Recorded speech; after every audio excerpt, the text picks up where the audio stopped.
Merci Nania, on passe à autre sujet en prélude à la journée internationale de lutte contre l'excision prévue le 6 février prochain. Le ministère en charge des questions des femmes était ce vendredi devant la presse.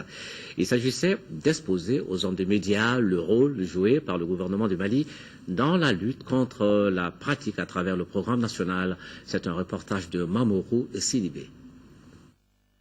Cette conférence de presse, initiée par le ministère en charge des questions féminines, avait pour but de partager avec les hommes des médias les acquis et les difficultés rencontrées dans la lutte contre l'excision au Mali.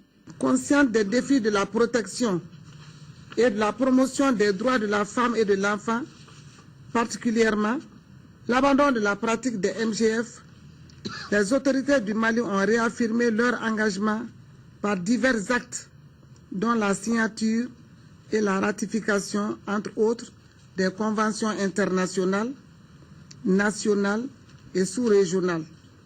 Il s'agit, par exemple, de la Convention sur l'élimination de toutes les formes de discrimination à l'égard des femmes.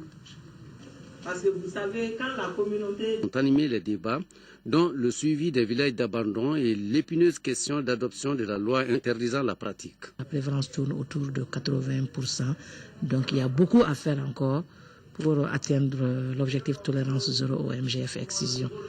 Le chemin qui mène à l'abandon total de la pratique est long et périlleux.